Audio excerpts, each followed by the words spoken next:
அப்படியே பூமி கீழே புதைஞ்சு போன சிவலிங்கம். அவர் ஓரம் கட்டிட்டு, என்னடா இது சிவலிங்கம் மாரி இருக்கு, ஆற்றுல அடிச்சு ஒரு லிங்கம் ஆற்றுல அடிச்சுட்டு வந்து ஓரமாக கிடந்தது, ஒரு லிங்கம் பூமிக்குள்ளேயே பாதி புதைஞ்சு போய் கிடந்தது. எடுத்து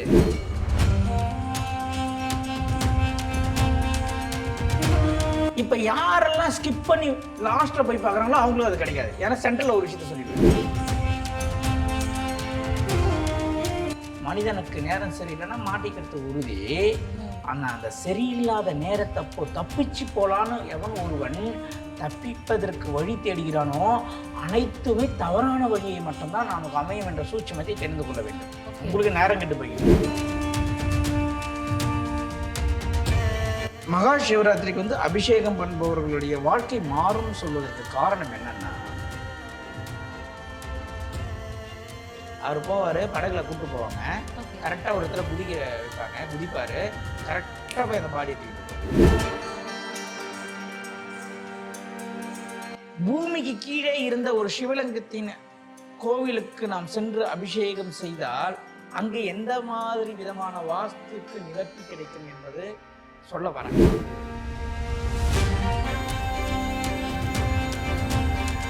நீ பல பேரை கஷ்டப்படுத்திருப்ப, துன்பப்படுத்திருப்ப, காயப்படுத்திருப்ப, உன்னால் பல பேர் துக்கப்பட்டு, அவமானப்பட்டு, அசிங்கப்பட்டு எவ்வளோ பேர் இருந்திருப்பாங்க. அதெல்லாம் உணர்ந்து, இறைவா நான் பண்ணது தப்பு தான், சரணாகதியாக உனக்குள்ளே ஆத்மார்த்தம் மன்னிப்பு கேட்டு இறைவன்கிட்ட போய் அபிஷேகம் பண்ணி கீழான. அதுக்கப்புறம் நீ பண்ணுற அபிஷேகத்தை உன்னுடைய கிளென்சிங்கும் சரி, இறைவனுடைய கிளென்சிங்கும் சரி ஏற்றுப்பார் இறைவன்.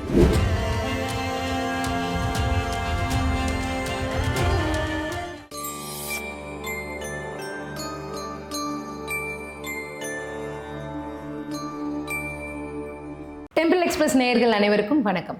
வாஸ்து சம்பந்தப்பட்ட நிறைய விஷயங்களுக்கு தெளிவான விளக்கங்களை கொடுத்துட்ருக்கிறாரு பிஎம்கே வாஸ்து அகாடமி நிறுவனர் திரு சம்பத் சுப்பிரமணியம் அவர்கள் இன்றைக்கி வந்திருக்காங்க. அவர்கிட்ட நிறைய விஷயங்களையும் அண்ட் ரொம்ப ஸ்பெஷலான ஒரு சம்பவத்தை பற்றி இன்றைக்கி பேச போகிறாரு.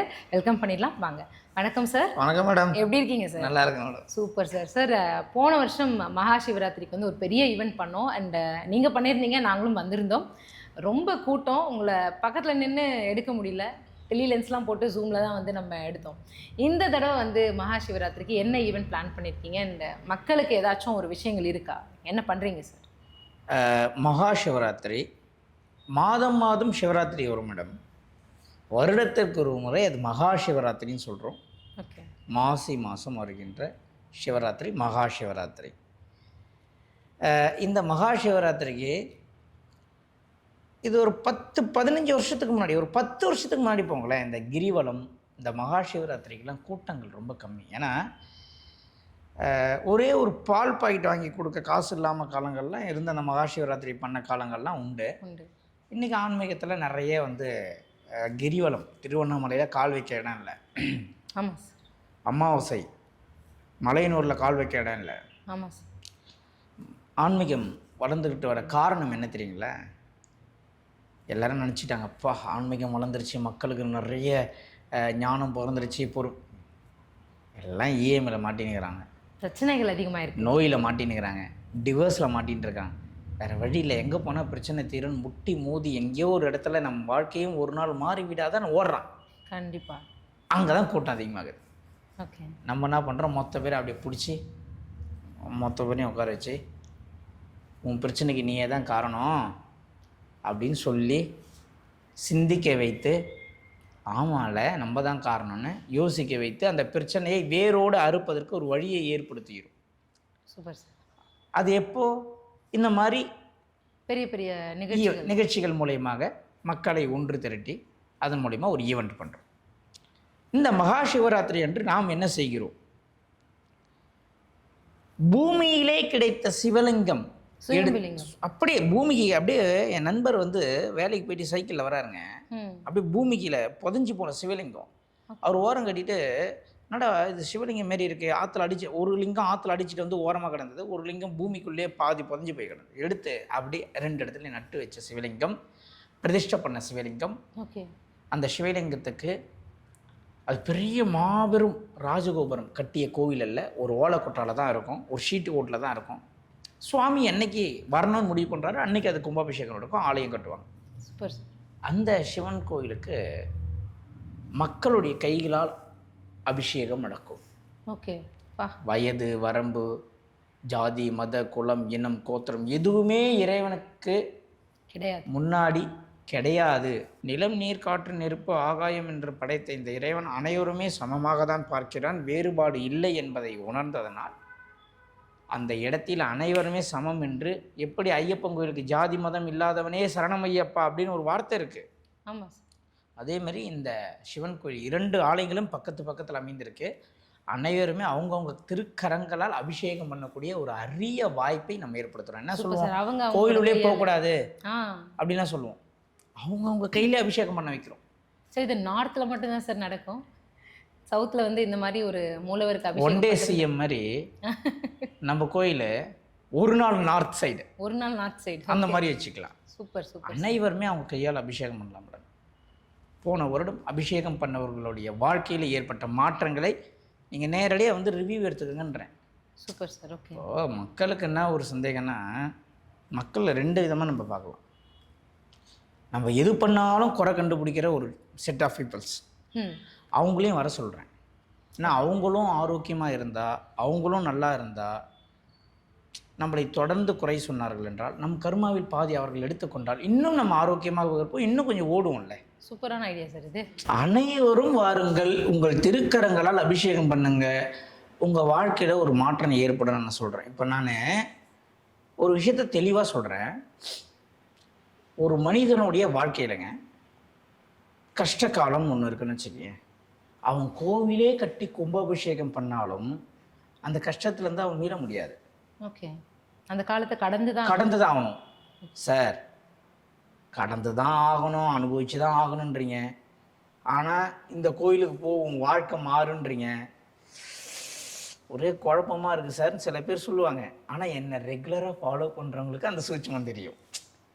என்னை ரெகுலராக ஃபாலோ பண்ணுறாங்களே அவங்களுக்கு மட்டும்தான் அந்த சீக்ரெட் தெரியும். புரியுதுங்களா? பாதி படம் இன்டர்வலில் வந்துட்டு கிளைமேக்ஸில் புரியாதுல்ல. புரியாது. அதனால் என்னுடைய எல்லா வீடியோவும் பாருங்கள், நான் சொல்லலை. இன்னில் இருந்தாவது ஒரு வீடியோவை முழுசாக பாருங்கள். ஓகே. ஒரு வீடியோ முழுசாக பாருங்க. 20 நிமிஷம் பேசுனா 20 நிமிஷம் பாருங்கள். ஏன்னா நான் 19வது விஷயத்தில் தான் மெயின் கிளைமேக்ஸுக்கே உள்ள வருவேன். காத்திருப்பவர்களுக்கு தான் மேடம் பரிசு. கண்டிப்பாக பொறுமை வேணும். அந்த பொறுமை யார் இருக்குதோ அவங்களுக்கு தான் அந்த கிஃப்ட் போய் சேரணும்னு இறைவன் வந்து நூலில் சொல்லியிருக்காரு. அதனால் நான் என்ன சொல்ல வரேன்னா, இப்போ யாரெல்லாம் ஸ்கிப் பண்ணி லாஸ்ட்டில் போய் பார்க்குறாங்களோ அவங்களும் அது கிடைக்காது. ஏன்னா சென்ட்ரலில் ஒரு விஷயத்த சொல்லிடுவேன். இல்லை மேடம் உண்மையாக சொல்கிறேன். ஏன்னா மக்களில் வந்து இப்போ எப்படின்னா உடனே ஒரு விஷயம் நடந்துடும். உடனே நடக்கும். நான் 10 கோடி கடனாக இருக்கேன், நீங்கள் ஒரு கோவில் சொல்லுங்கள், நான் போகிறேன், எனக்கு உடனே கடன் அடைஞ்சிடணும். ஏன்னா நான் சொல்கிற கோவிலில் சிவன் வந்து கோடி கோடியாக பணத்தை வச்சுக்கினேன் ஒரு கலாபடி மேலே உட்காந்துருக்காரு. போன உடனே 10 கோடி எடுத்து கொடுத்து நீ போயிட்டு வாப்பா, அந்த ஜோதிடர் தானே நினச்சாரு, அவர் அனுப்புறவங்களுக்குலாம் நான் பணம் தரேன்னு சொல்கிறார். ஒரு புரிதல் வேணும்.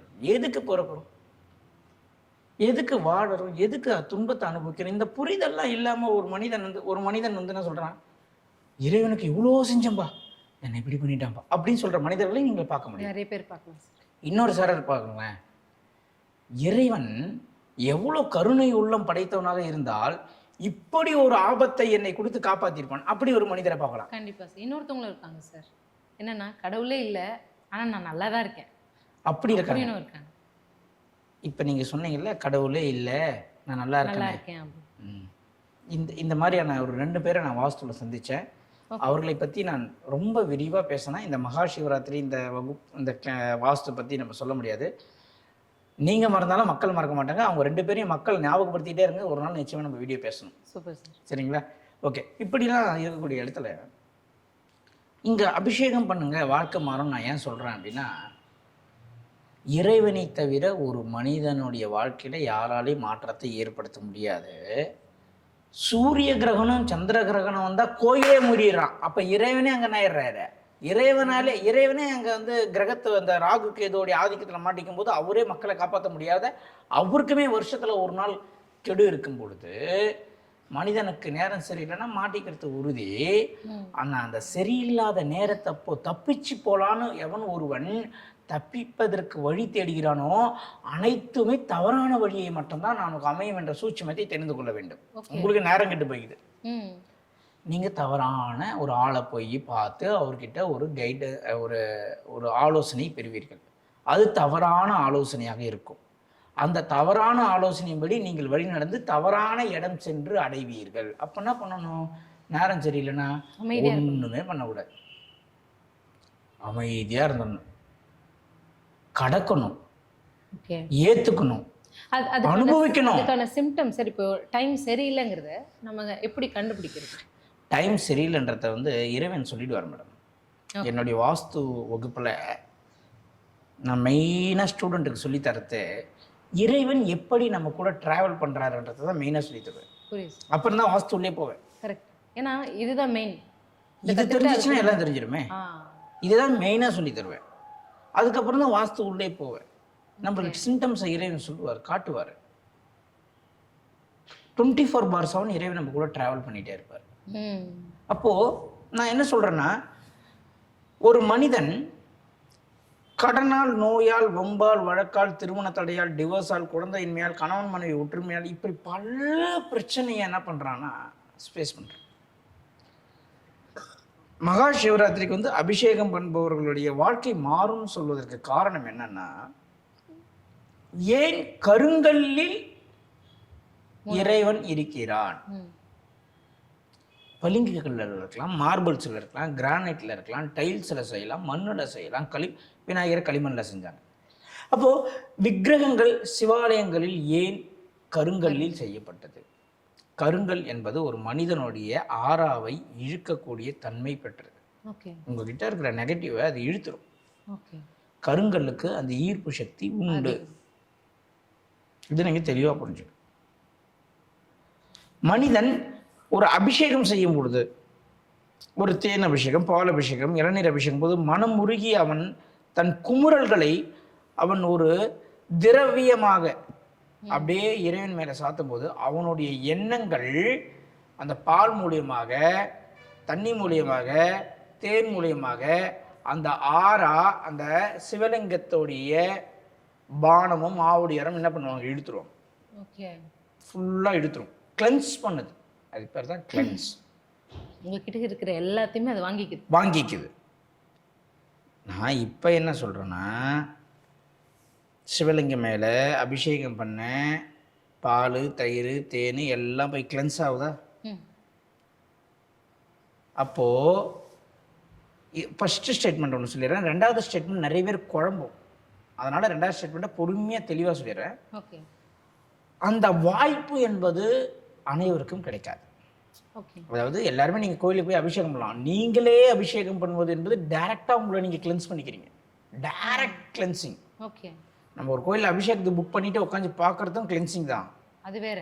அதை விட இது டைரக்ட் கிளென்சிங். உங்ககிட்ட இருக்கக்கூடிய உங்கள் எண்ணத்தை ஒன்றும் இல்லை. காந்தியடிகள் சிறையில் இருக்கும் பொழுது அவருக்கு சமைச்சு கொடுத்த அந்த பெண்ணுக்கு கொலை செய்யக்கூடிய எண்ணம், அவர் சாப்பிட்ட பிறகு அவருக்கு கொலை செய்யணும்னு ஒரு எண்ணம் வந்துச்சான்.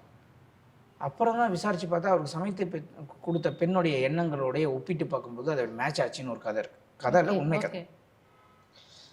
நம் எண்ணத்தை கடத்தக்கூடிய பொருட்களில் தண்ணி, பால், தேன், தண்ணீர்லாம் முதலிடம். அதனால தான் உங்களை நீங்கள் கிளென்ஸ் பண்ணிக்கக்கூடிய ஒரு வாய்ப்பு அது.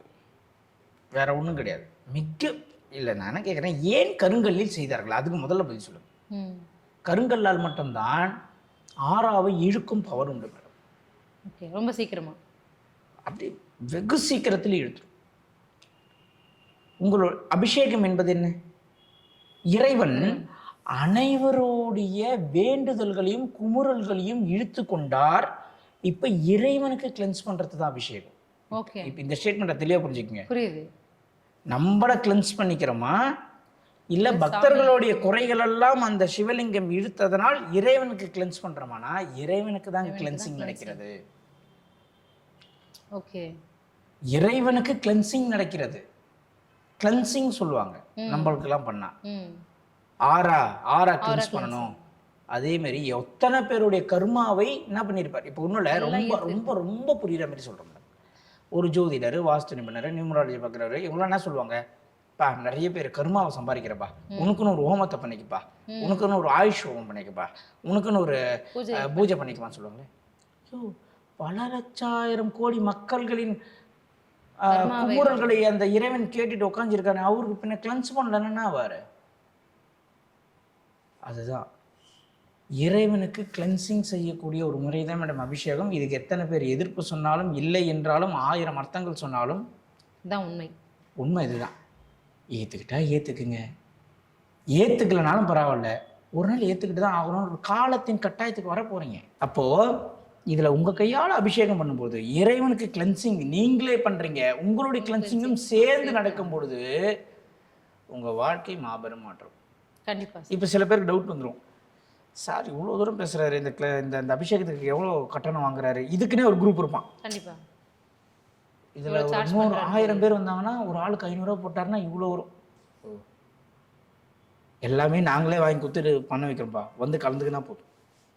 ஃப்ரீயா? ஆமாம், நீ இப்படியாச்சும் வாழ்க்கையில் கர்மாவை தொலைச்சிடு. நீ கொஞ்சம் ஏமாந்த மோதிரம் பரிகாரம் போய் மாட்டிப்ப, லைஃப்பை தொலைச்சிடுவேன்.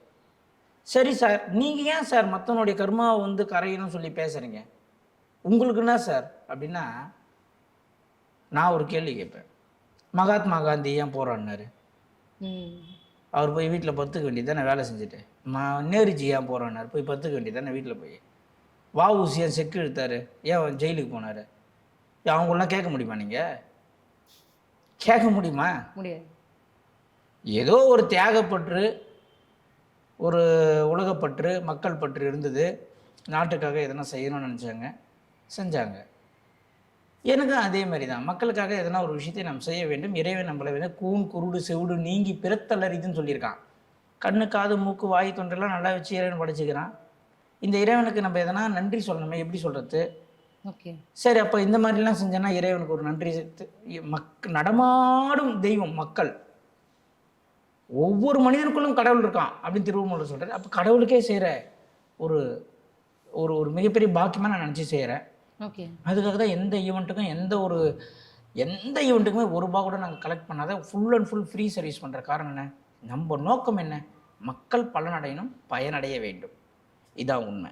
சூப்பர். அதுவும் பூமிக்கு கீழே இருந்த சிவலிங்கம் எதை குறிக்கிறது என்றால், இது மகா சிவராத்திரியோடு சேர்ந்து இது ஒரு பெரிய வாஸ்துவாக இருக்கும்னு நினைக்கிறேன் சார்.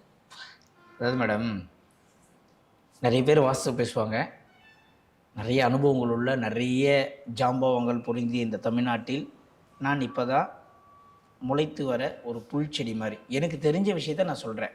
ஓகே, அவ்வளோதான் நான் சொல்ல முடியும். சரிங்களா? ஏன்னா என்னுடைய சிற்றறிவிற்கு இறைவன் என்ன சொல்கிறாரோ அதை என்னுடைய ஃபாலோவருக்கு நான் சொல்கிறேன். பேசும்பொழுது சொல்லிட்டேன், பூமிக்கு கீழேன்ட்டேன். பூமிக்கு கீழே உருளைக்கிழங்கு பூமிக்கு கீழே விளையும், கருணைக்கிழங்கு பூமிக்கு கீழே விளையும், சேப்பங்கிழங்கு பூமிக்கு கீழே விளையும். பூமிக்கு கீழே விளையக்கூடிய காய்கறிகளை 40 வயசுக்கு மேலே இருக்கிறவங்க அவாய்ட் பண்ணுவாங்க. செக் பண்ணி பாருங்க. ஆமாம் சார், கால் வலிக்கும், கால் வலிக்கும், கேஸ்ட்ரிக் பிரச்சனை, ஹார்ட் பிரச்சனை, முட்டி பிரச்சனை, நீட் பெயின், அந்த பெயின், இந்த பெயின்ன்றவங்க எல்லாமே கிழங்கு வகையில் அவாய்ட் பண்ணுவாங்க. சுகர் பிரச்சனை அப்படின்னு. சூரிய ஒளி படலை. இப்போது எனக்கு தெரிஞ்சாருன்னா க்ளோஸ் ஃப்ரெண்ட் இல்லை, அதுக்குன்னு ஆஃபீஸுக்கு ஃபோன் வரும், சார் அவர் எங்கே இருக்காருன்னு. ஒரு நபர் இருக்கார், அவருக்கு கண்ணு தெரியாது மேடம். காவல்துறை என்ன பண்ணுவாங்கன்னா, ஏரியிலே ஒருவர் விழுந்து இறந்து விட்டால் அவரை போய் கூட்டின்னு வருவாங்க. அவருக்கு 2 கண்ணும் தெரியாது, கரெக்டாக குதிப்பார், அந்த பாடியை கரெக்டாக தூக்கிட்டு வருவார். நம்புவீங்களா? பாடியா? இறந்து போன ஒரு பாடியை 2 கண்ணும் தெரியாது ஒருவர். இன்றைக்கும் அவர் சென்னையில் இருக்கார். காவல்துறையில் இருக்கிறவங்களுக்குலாம் அவருக்கு தெரிஞ்சிருக்கும். மேக்ஸிமம் இந்த மேடவாக்கம், பள்ளிக்கரணை, பெருங்குளத்தூர் ஸ்டேஷனில் இருக்கிறவங்களுக்குலாம் அவர் போவார், படகுல கூப்பிட்டு போவாங்க, கரெக்டாக ஒரு இடத்துல குதிக்க வைப்பாங்க, குதிப்பார், கரெக்டாக போய் அந்த பாடியை தூக்கிட்டு வருவார். எப்படி சார் கண்ணு தெரியாது? அவருக்கு கண்ணு தெரியாதுல்ல, அப்போ தானே அவர் கரெக்டாக தூக்க முடியும். கண்ணு தெரிஞ்ச தூக்க முடியாது மேடம். இந்த உண்மையை தானே நான் வாஸ்துவில் சொல்லிட்டு இருக்கேன். எப்படி சார்? எப்படியா? இப்போ நம்ம 2 பேரும் பேசிகிட்டே இருக்கோம், ஏதோ ஒரு விஷயத்த உங்ககிட்ட கேட்குறேன், டக்கு என்ன பண்ணுவீங்க?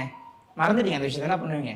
ஞாபகப்படுத்தி தான். அதுக்கு என்ன பண்ணுவீங்க? பாடியில் ஒரு சின்ன ஒரு சேஞ்சஸ் ஏற்படும். அது ஆமாம், ஒரு நீங்கள் எதனா என்ன சின்ன சிறிய வயசு கதை எதனா கேளுங்களேன் என்கிட்ட, மக்களுக்கு புரியணும்ல. இது பெரிய விஷயம் சின்னதாக சொல்கிறேன், அது பெரிய விஷயத்த சிம்பிளாக சொல்கிறேன். எதனா ஒரு விஷயத்த கேளுங்களேன். இப்போ நீங்கள் 5th ஸ்டாண்டர்டில் என்ன பண்ணுறீங்க அப்படின்னு கேட்டால் என்ன சொல்கிறேன்?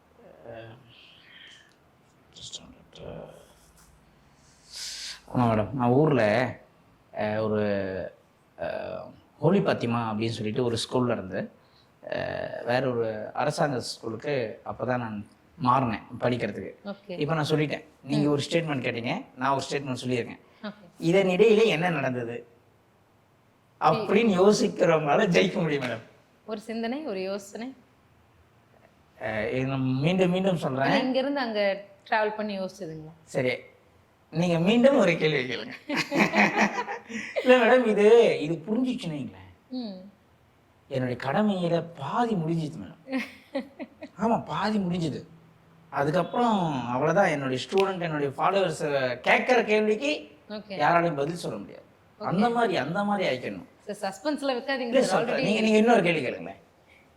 இன்னொரு கேள்வி, இப்போ 5th ஸ்டாண்டர்ட் கேட்டீங்க, அதே மாதிரி இன்னொரு கேள்வி கேளுங்களேன். சரிங்க சார். இப்போ அதை விட கொஞ்சம் வயசு அதிகமானாலும் பரவாயில்லைங்க. வயசு சரி, எதுவும் இருந்தாலும் பரவாயில்ல, கேளுங்க. சரி, ஓகே. அப்படியே வரேன் சார். இப்போ ஒரு 8th ஸ்டாண்டர்ட் படிக்கிறீங்க, 8th ஸ்டாண்டர்ட் படிக்கிறீங்க. அப்போ சார் நீங்கள் எங்கே இருந்தீங்க, என்ன பண்ணீங்க?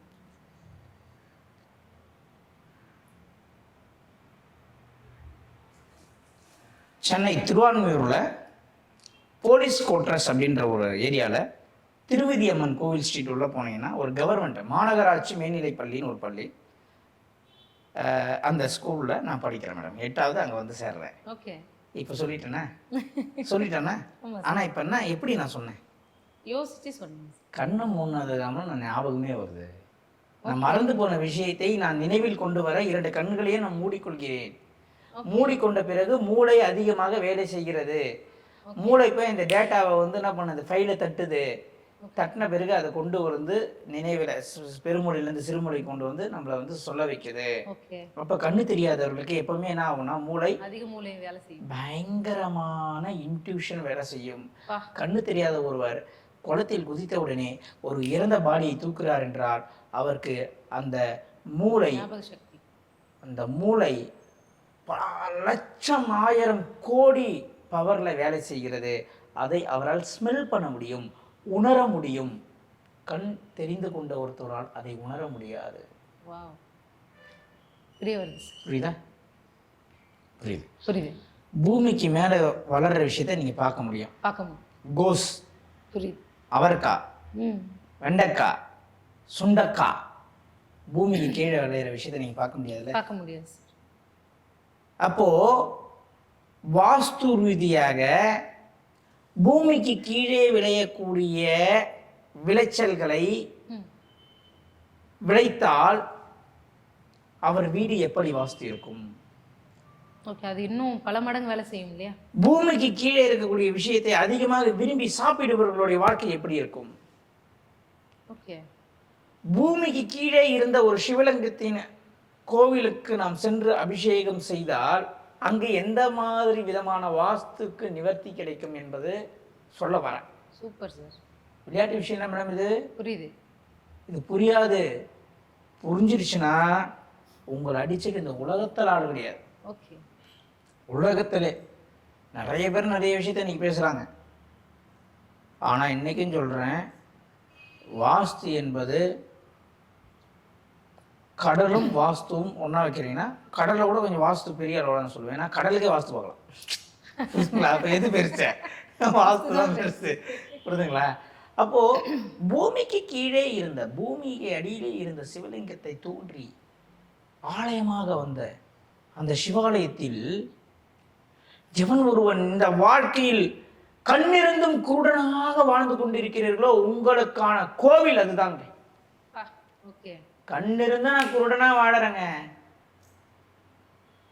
பீச்சை பார்க்குறேன், ரசிக்க முடியல. பூவை பார்க்குறேன், வாசனையை முகர முடியல. மனைவி கிட்ட சந்தோஷமா இருக்க முடியல. மழையை பார்க்குறேன், ஜாலியாக நனைய முடியல. ஏன்? நோய். இறைவனை பார்க்குறேன், சந்தோஷமா தரிசனம் பண்ண முடியல. ஏன்? கண்ணு இருக்கு, நான் குருடனா வாழறேங்க. அந்த மாதிரியான துன்பங்கள்ல நான் மாட்டிக்கிட்டேன்னு ஒருத்தன் தவிக்கிறான்ல, பரிதவிக்கிறான்ல, அவனுக்கு உண்டான தெய்வங்க இது. Super sir. இந்த தமிழ்நாட்டில் எத்தனை கோவில்ல இருந்து எங்களுக்கு அழைப்பு வந்திருக்கும்னு எங்களுக்கு மட்டும்தான் தெரியும். கண்டிப்பா. மகா சிவராத்திரி எங்கள் கோவிலுக்கு வாங்க சார், நீங்கள் கண்டிப்பாக ஒரு வேளை பூஜைக்கு வந்து கலந்துக்கணும், நைட்டு ஃபுல்லாக எங்கள் கோவிலில் இருக்கணும்னு நான் காட்டுமா என் ஃபோனில்? தெரியும் சார், ஆல்ரெடி நான் நேராக பார்த்துருக்கேன் சார், நேராக பார்த்துருக்கேன். ஆனால் நான் ஏன் இந்த இடத்துல போய் நேரத்தை செலவழிக்கிறேன்? மக்களுக்கு எங்கே பிரச்சனை உடனடியாக தீருமோ அங்கே சம்பத் சுப்பிரமணி இருப்பான். Super sir, super. அப்போ அன்னைக்கு வந்தால் அவங்களுக்கு உண்டான பிரச்சனைகளுக்கு உடனடி தீர்வு. நிச்சயமாக அவங்க எல்லாரையும் நான் வந்து பக்கத்தில் ஒரு சத்சங்கம் பண்ணுறேன் ஒரு மண்டபத்தில். அந்த மண்டபத்தில் நிற்க வச்சு பொது மன்னிப்பு கேட்க வைப்பேன். நீ பல பேரை கஷ்டப்படுத்திருப்ப, துன்பப்படுத்திருப்ப, காயப்படுத்திருப்ப, உன்னால் பல பேர் துக்கப்பட்டு அவமானப்பட்டு அசிங்கப்பட்டு எவ்வளோ பேர் இருந்திருப்பாங்க. அதெல்லாம் உணர்ந்து இறைவா நான் பண்ணது தப்பு தான் சரணாகதியாக உனக்குள்ளே ஆத்மார்த்தமாக மன்னிப்பை கேட்டு இறைவன்கிட்ட போய் அபிஷேகம் பண்ண கீழே அனுப்புவேன். அதுக்கப்புறம் நீ பண்ணுற அபிஷேகத்தை உன்னுடைய கிளென்சிங்கும் சரி இறைவனுடைய கிளென்சிங்கும் சரி ஏற்றுப்பார் இறைவன். சூப்பர், உன் வாழ்க்கை மாறும். கண்டிப்பாக சார். வாழ்க்கை மிகப்பெரிய ஒரு ரகசியமானது மேடம். எவ்வளோ பாட்டில் சொல்லியிருக்காங்க, எங்கே வாழ்க்கையும் தொடங்கும், எங்கே எவ்விதம் முடியும், யாரோ ஒருவார் யாரோ இருப்பார், வருவதும் போவதும் தெரியாது. அந்த மாதிரி ஒரு நபராக என்னை பாருங்கள். கண்டிப்பாக சார். நீங்கள் வந்து நிச்சயமாக இந்த மகா சிவராத்திரியில் இன்னொரு விஷயம் சார், நான் பால் வாங்கின்னு வரலாமா, தேன் வாங்கின்னு வரலாமா? நீங்கள் வாங்கின்னு வரணும் விருப்பப்பட்டீங்கன்னா வாங்கின்னு வந்துடுங்க. யாராக இருந்தாலும் 7 மணிக்கெலாம் வாங்கின்னு வந்து உள்ளே வந்துடுங்க. நைட்டு ஃபுல்லாக சத்சங்கம் நடக்கும், ருத்ராட்சம் கட்டுவோம். நான் இப்பயும் சொல்லிட்டேன், கண் இல்லாதவர் எப்படி குளத்தில் விழுந்த பிணத்தை எடுக்க முடியும்னு கேட்டீங்க. நீங்க ஒரு கேள்வி கேட்டீங்க, ரெண்டுத்துக்குமே நான் கண்ணை மூணதுக்கு அப்புறம் தான் எனக்கு ஞாபகமே வருது. அதுவும் 8வது படிக்கும்போது கேட்டீங்க, டக்குன்னு 5வது ஃபர்ஸ்ட் கேட்டீங்க, 2வது 8வது படிக்கும்போது இன்னும் கொஞ்சம் நேரம் எடுத்துக்கிச்சு. புரியுதுங்களா? நீங்க பொதுவாகவே ஒரு ஃப்ரெண்டு கிட்ட பேசும்போது எதனா ஒரு விஷயத்த கேட்டீங்க, நான் மறந்துட்டேன், டக்குன்னு கண்ணை மூடுவோம். யோசனை வரும்போதெல்லாம் கண்ணை மூடும், அந்த மாதிரி தான் இருக்கு. கரெக்ட் தான். இப்பதான் சரி புரியுது. சும்மா ஜஸ்ட் கண்ணு மூடணும் நீங்க யோசிக்கிறீங்க, ஒரு யோசனை வரணும்னாலே நீங்க கண்ணு மூடணும். புரியுதுங்களா? கண்டிப்பா. அப்போ பூமிக்கு அடியிலே இருந்த ஒரு சிவலிங்கம் எதை தாத்பரியமாக கொண்டது என்றால், கண்ணிருந்தும் குருடனாக வாழ்ந்து கொண்டிருக்கிற வாழப்போகிற யாராயிருந்தாலும் அவனுக்கு வெளிச்சத்தை நான் கொடுப்பேன் என்று சொல்லக்கூடிய இந்த 2 ஆலயங்களும் உங்கள் வாழ்க்கையில் மாற்றம் மேடம். Super sir. என்ன ஒரு கோவிலில் கூப்பிட்டாங்க, நீங்கள் எவ்வளோ பேமெண்ட் கொடுத்தாலும் தானே சார், என் கோவிலை பற்றி ஃபஸ்ட் கிளாஸாக இந்த கோவிலுக்கு வந்தால் தலையெழுத்து மாறும் சொல்லி பேசுங்கன்னு.